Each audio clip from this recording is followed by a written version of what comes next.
Braden, River, and Venice continued their fresh rivalry in a battle to take control of their district, as did several other teams across the Suncoast. We've got them all right here, including Riverview over Manatee. Buckle up the chin straps. It's time once again for Friday Football Fever.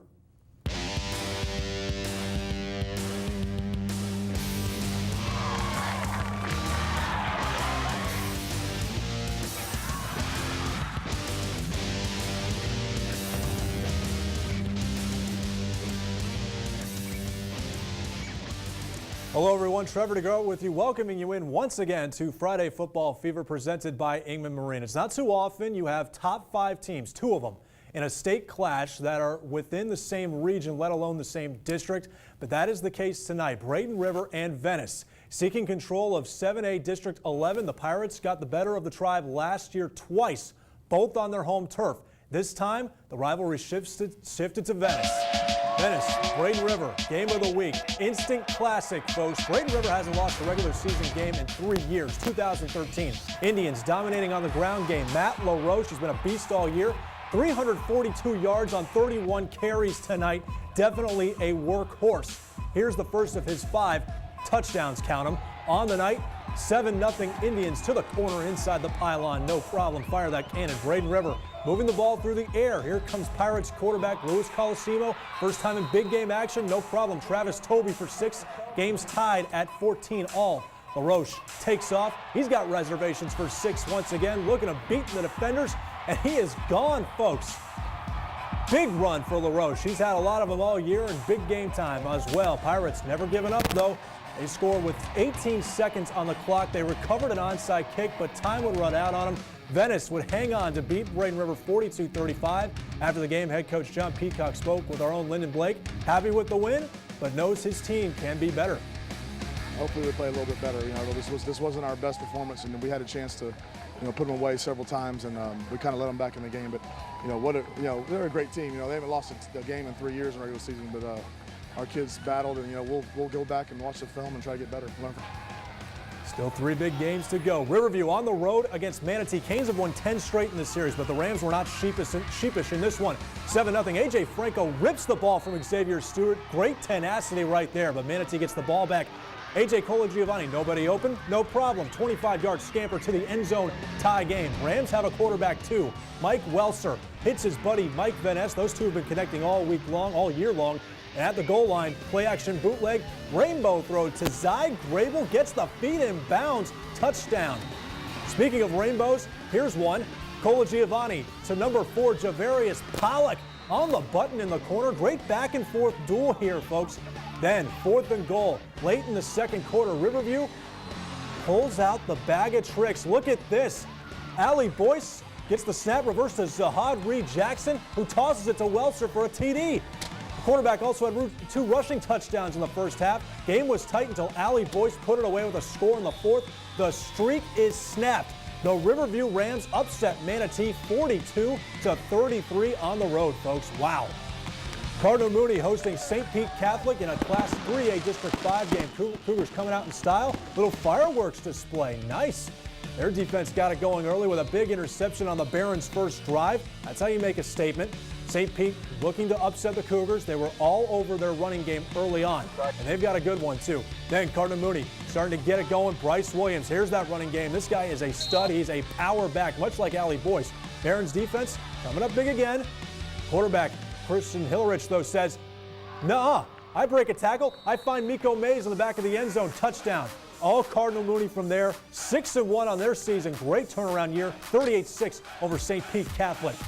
Staying in Sarasota County, hey, Booker.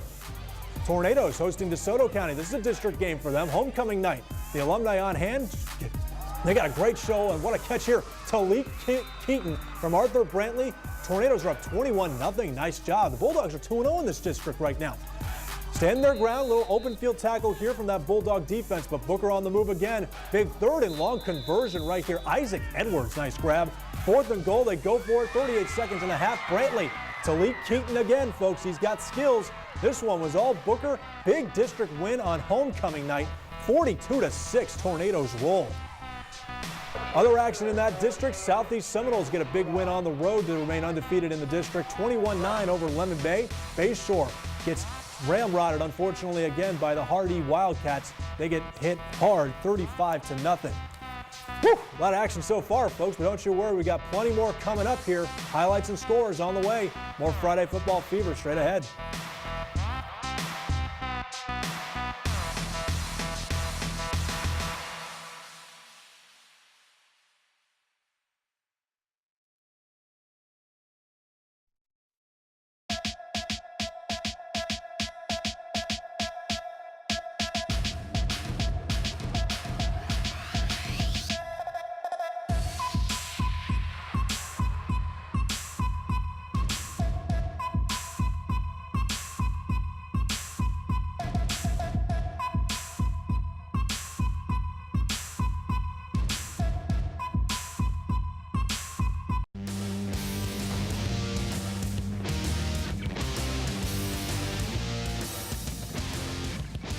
Welcome back into Friday Football Fever, everybody. So while Venice goes to 3-0 in 7A District 11, Sarasota and Lakewood Ranch still both seeking their first district wins of the year. Down in Sarasota, homecoming night at Irig Field. Sailors going to give the alumni something to cheer about here. First quarter, Sarasota senior running back Davis Gurr. You know, that's a big night for that young man. Takes the handoff from Brian Gagg, cut up the middle, nice gain. Same series, Gagg pitches it out to Gurr again. This time he goes for 6. Touchdown, short touchdown run, 7-0 Sailors. Not too much scoring in this game. Other way now, some Mustangs trying to get something going on the ground. Here's a senior, Thomas Scott. Break free down the left sidelines, or far sideline to say, nice gain. Drive would stall, Gagg's turn. Finds Deshaun Hayes near midfield. Got some nice yardage there after the catch as well. Later, Mustangs quarterback Justin Curtis tries to get something going. Nice pass to fullback Chase Sharp. This won't help though. Sailors special teams comes up big with a block punt deep in Lakewood Ranch territory. But really nothing going between these two teams at all tonight. Sailors win a grinder, folks, 7-2. How about that? Very low scoring. St. Stephen's trying to take first in the Coral Bay division of the SSAC against Shorecrest Prep. Snap issues for Fred Billy. First play from scrimmage, Cole Persinger gobbles the ball up on defense, and it's an easy score for the Chargers. Very next possession, Billy again can't handle the snap. Chargers fall on it. 3 plays later, Will Lovelace, the quarterback, hits Drew Zolper on the bubble screen. He's going to reach the corner for the TD inside that pylon. That counts. Finally, though, Billy under center. There you go. Hand the ball off to your stud tailback. Running back Chase Brown shakes a few tacklers, finds the sideline and some friends to guide him home into the end zone. Falcons defense toughens up, harassing the Charger offense from there on. It's a big win for the St. Stephen's Falcons. 56-28. Nice job on recovering there, boys. Other scores to get to. Palmetto, they are 3-0 in the district as well. They're going to have a big match against Braden River and Venice the next 2 weeks. They have to get this going because Braden River is going to be angry. Venice 3-0 as well, so they have to get it going right there. Nice win over the Bobcats, 35-zip. Out of Door Academy, 14. Bishop McLaughlin Hurricanes 51. Didn't really stand a chance. Braden's and Christian, though, destroyed Keswick Christian 51-15. Also, Port Charlotte and Charlotte. Charlotte survives North Fort Myers by 3 at home, and Port Charlotte 57-21 over the Ida Baker Bulldogs. More Friday Football Fever as we break down these games and these teams coming up next.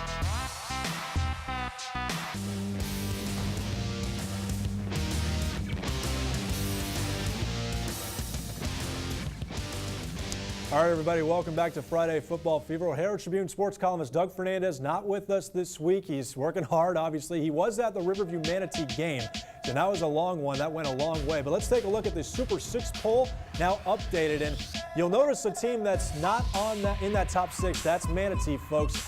We can't give it to them now. They've lost 3 games. That loss to Riverview stings them. So at the top right now, Venice is number 1. Charlotte 2, they advance over Braden River since they're undefeated. Haven't been beaten yet. Port Charlotte right behind at 4. Riverview, they sneak in. They get there. They deserve that. 5-1. The only losses to Palm Harbor University on the road. That was a very good game by them. They look really, really good right now, and now they got to test the waters. Right now they're in a 3-way tie in the district with Manatee and Tampa Newsom. Both, or all 3 of them, I should say, are 3-1 in the district. So that just made a whole lot of interesting things going on. A lot of different scenarios now playing out in Class 8A District 6. We're also putting Palmetto at number 6 because they were very close against Manatee, yes, But maybe if you put that at Palmetto, maybe things change a little bit. Those two have had really close games the last 2 years. They get the edge. They've only had one loss all year. It was to Manatee, yes. But Manatee's 3 losses keep them out. St. Stephen's looks really, really good. They have gotten sole possession right now of the Coral Bay Division in the Sunshine State Athletic Conference, so they get a mention. Sarasota, not too bad tonight, although they probably could have done a little bit better against a struggling Lakewood Ranch team, so they're getting a mention as well. But once again, Venice Indians, folks, very impressive tonight. They ran the table. They still get 42 points. They haven't scored underneath that, I don't think, all year long. Braden River gave them a heck of a challenge, and it was really a heck of a game. But Riverview, I got to go back to them real quick because they've established an up-tempo offense I don't think we've seen in years past from Todd Johnson's crew. Mike Welser, Allie Boyce, all those boys did a heck of a job on the road in a tough environment. Remember, Manatee has dominated this series. Manatee's a juggernaut. Riverview hasn't beaten them in 10 years. This is fantastic for them, and let alone this was on the road. Last time they beat them, it was at home, 17-14 in 2005. To get that win on the road against a tough Manatee team, as always, is a tip in the cap and a feather in the cap for the Riverview Rams, so good on them right there. That'll do it for this week for Friday Football Fever, everybody. Be sure to join us next week for some more great games. Have a great night.